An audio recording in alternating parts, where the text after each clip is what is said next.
હવે આપણે આગળ વધીશું અને કવળ યક્ષ અને ચક્રેશ્વરી દેવી પધારો પધારો પ્રણામ. આ છે કવળ યક્ષ, તેનું બીજું નામ છે કપર્દી યક્ષ. તેઓ શત્રુંજયના અધિષ્ઠાયક દેવ છે. જેટલા પણ પુણ્યાત્માઓ શત્રુંજયની જાત્રા કરવા પધારે તેને સહાય કરે, શક્તિ આપે અને નિર્વિઘ્ને જાત્રા પૂર્ણ કરાવે. આપણે બધાએ પણ જાત્રા વખતે તેમને નમસ્કાર કરવા. બોલો પ્રણામ. આ દેવ શત્રુંજયના અધિષ્ઠાયક દેવ કેમ થયા તે તમને ખબર છે? પૂર્વભાવમાં વણકર હતા, નાસ્તિક હતા, વળી મોહનીય કર્મના ઉદયથી દારૂ, માંસ વગેરે ખાતા હતા. એકવાર વજ્રસ્વામી મહારાજ સાહેબ ત્યાં પધાર્યા, તેમનો સત્સંગ કર્યો. મહારાજ સાહેબ પ્રવચનમાં શત્રુંજયનો મહિમા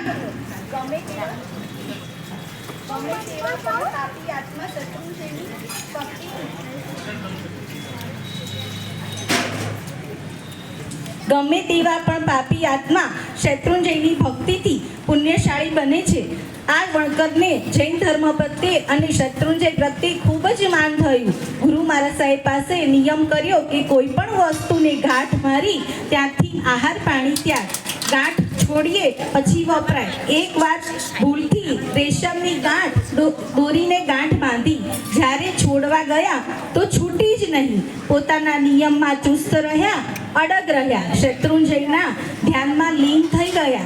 ગાંઠ તો ન જ છૂટી, પરંતુ પાપોની ગાંઠ છૂટી ગઈ.